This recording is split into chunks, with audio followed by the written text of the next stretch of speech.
ಕರ್ಣಿ ಮಾತಾ ದೇಗುಲಕ್ಕೆ ಪ್ರಧಾನಿ ನರೇಂದ್ರ ಮೋದಿ ಭೇಟಿ. ರಾಜಸ್ಥಾನದ ಬಿಕಾನೇರ್ನಲ್ಲಿರುವಂತಹ ಕರ್ಣಿ ಮಾತಾ ದೇಗುಲಕ್ಕೆ ಭೇಟಿ ಕೊಟ್ಟಿದ್ದಾರೆ ಮೋದಿ. ವಿಶೇಷ ಪೂಜೆ ಸಲ್ಲಿಸಿದ್ದಾರೆ ಕರ್ಣಿ ಮಾತೆಗೆ. 500 ವರ್ಷಗಳ ಇತಿಹಾಸವನ್ನು ಹೊಂದಿರುವಂತಹ ದೇವಸ್ಥಾನ ಇದು. ಆಪರೇಷನ್ ಸಿಂಧೂರ್ ಬಳಿಕ ಸೈನಿಕರು ಇಲ್ಲಿ ಪೂಜೆಯನ್ನು ಸಲ್ಲಿಸಿದ್ರು. ಈಗ ಆಪರೇಷನ್ ಸಿಂಧೂರ್ ಯಶಸ್ಸಿನ ಬಳಿಕ ಯೋಧರನ್ನ ಭೇಟಿಯಾಗುವುದಕ್ಕೆ ಅಂತ ಬಂದಿದ್ದಾರೆ ಮೋದಿ. ಯೋಧರ ಭೇಟಿ, ಅವರೊಂದಿಗೆ ಮಾತುಕತೆಗೂ ಮುನ್ನ ಈ ದೇಗುಲಕ್ಕೆ ಭೇಟಿ ಕೊಟ್ಟಿದ್ದಾರೆ. 500 ವರ್ಷಗಳ ಇತಿಹಾಸ ಹೊಂದಿರುವಂತಹ ಕರ್ಣಿ ಮಾತಾ ದೇಗುಲ ಇದು.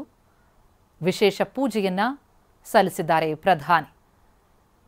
ಆಪರೇಷನ್ ಸಿಂಧೂರ್ ಯಶಸ್ಸಿನ ಬಳಿಕ ಸೈನಿಕರು ಕೂಡ ಇಲ್ಲಿ ಪೂಜೆಯನ್ನ ಸಲ್ಲಿಸಿದ್ರು. ರಾಜಸ್ಥಾನದ ಬಿಕಾನೇರ್ನಲ್ಲಿರುವಂತಹ ದೇಗುಲ ಇದು. ದೇಗುಲಕ್ಕೆ ಪ್ರಧಾನಿ ಭೇಟಿ ಕೊಟ್ಟಂತಹ ದೃಶ್ಯ ನೋಡ್ತಾ ಇದ್ದೀವಿ. ನಂತರ ಯೋಧರೊಂದಿಗೆ ಸಂವಾದ ಕೂಡ ನಡೆಸಲಿದ್ದಾರೆ ಪ್ರಧಾನಿ.